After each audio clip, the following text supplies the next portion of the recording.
Analisis kasus telekomunikasi. Selamat menyaksikan.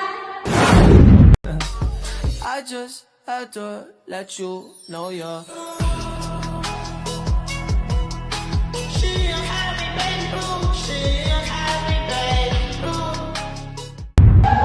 Halo teman-teman, kami dari kelompok 5 akan membahas analisis kasus interaksi obat.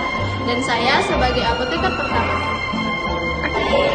Dalam kehidupan sehari-hari, banyak pasien menggunakan lebih dari satu obat. Saya sebagai apoteker kedua. Namun, tidak semua orang menyadari bahwa obat bisa saling berinteraksi. Saya sebagai Interaksi obat dapat mempengaruhi cara kerja obat di dalam tubuh. Saya sebagai apoteker empat. bahkan interaksi ini bisa menimbulkan efek samping yang berbahaya. Resiko ini meningkat jika obat dikonsumsi tanpa konsultasi. Saya sebagai apoteker 5 dan 6. Termaksud penggunaan obat bebas dan jamu secara bersamaan. Saya sebagai apoteker 7. Saya kira semua obat itu aman diminum bersama. Saya sebagai pasien. Ternyata tanpa kita sadari bisa berbahaya. Saya sebagai keluarga pasien. Sebelum kita masuk ke studi kasus, kita harus mempelajari dulu atau mengerti apa itu interaksi obat. Jadi, interaksi obat adalah ketika obat lainnya mempengaruhi cara kerja obat lainnya di dalam tubuh. Akibatnya, efek obat bisa menjadi terlalu kuat, terlalu lemah, atau bahkan berpotensi berbahaya. Di dalam tubuh, obat diproduksi oleh hati menggunakan enzim. Jika ada obat yang mengganggu proses ini, maka obat lain akan menumpuk atau tidak bekerja dengan baik. Melalui video ini, kita akan melihat bagaimana interaksi obat dapat terjadi dan bagaimana peran apoteker dalam mencegah.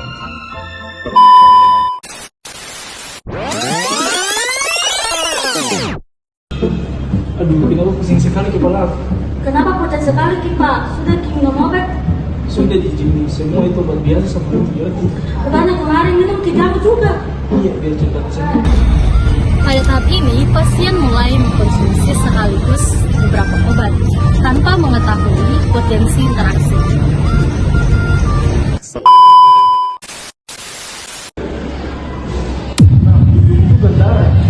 Nah, ayo kita ke apotek sekarang.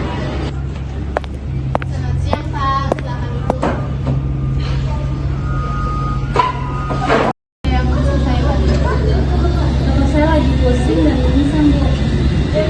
Saat ini Bapak sih mengkonsumsi obat apa saja? Obat darah tinggi gula, antibiotik sama jamu. Menggali informasi obat adalah langkah penting untuk mendeteksi interaksi obat. Di sini ada obat simvastatin dan metronidazole. Kemungkinan pada obat ini terjadi interaksi metabolisme di hati. Metabolisme itu apa ya? metabolisme itu proses tubuh mengelola obat Pak. Contohnya aktivitas seperti pabrik yang memproses obat. Nah, antibiotik ini bisa menghambat kerja pabrik itu.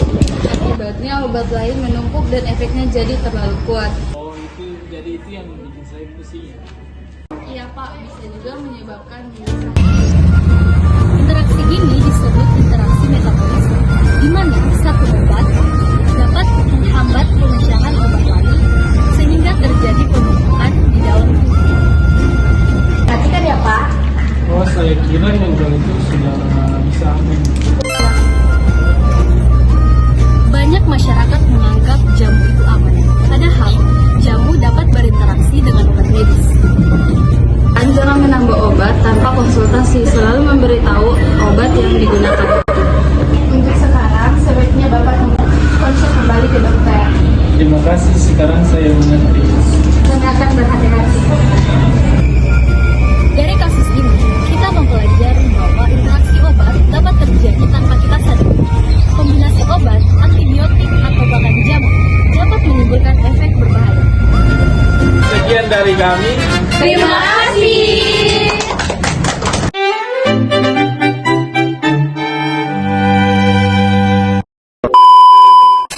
Behind the scene.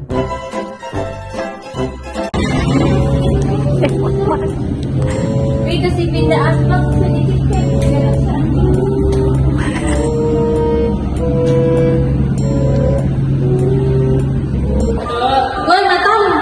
Ready, dan action.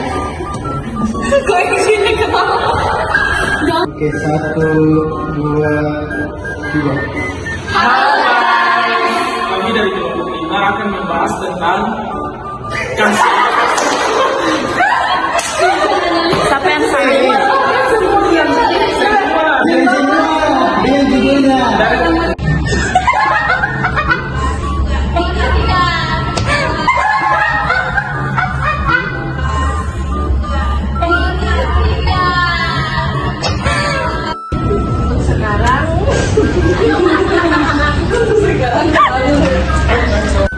Nah, ini berjalan.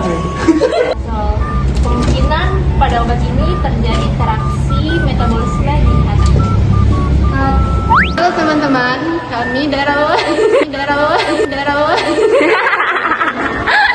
sorry. Dalam kehidupan sehari-hari banyak pasien yang bahwa obat bisa saling berinteraksi.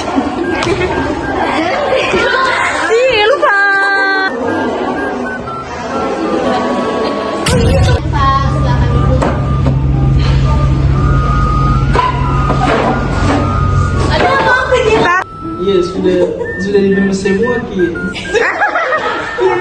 Semua kita. Aduh, kenapa pusing sekali kepala tadi? Kalau boleh tahu, Bapak mengonsumsi obat apa saja? Sekarang Bapak kembali ke dokter. Baik.